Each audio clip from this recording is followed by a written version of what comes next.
আসসালামু আলাইকুম, সবাই কেমন আছেন? আলহামদুলিল্লাহ, আমরা অনেক ভালো আছি।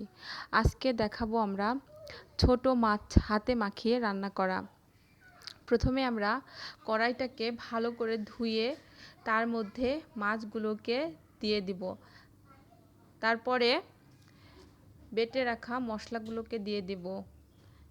প্রথমে দিব পেঁয়াজ কুচি, তারপরে কাঁচা মরিচ কাটা, তারপরে আদা বাটা, রসুন বাটা, জিরা বাটা, লবণ পরিমাণ মতো, মরিচের গুঁড়া, ধনিয়া গুঁড়া, হলুদের গুঁড়া। এরপর সব শেষে দিব সয়াবিন তেল। এরপর হাত দিয়ে ভালো করে মাখিয়ে সামান্য পরিমাণ পানি অ্যাড করে দিব। তারপর ঢাকনা দিয়ে চুলায় রান্না করতে হবে।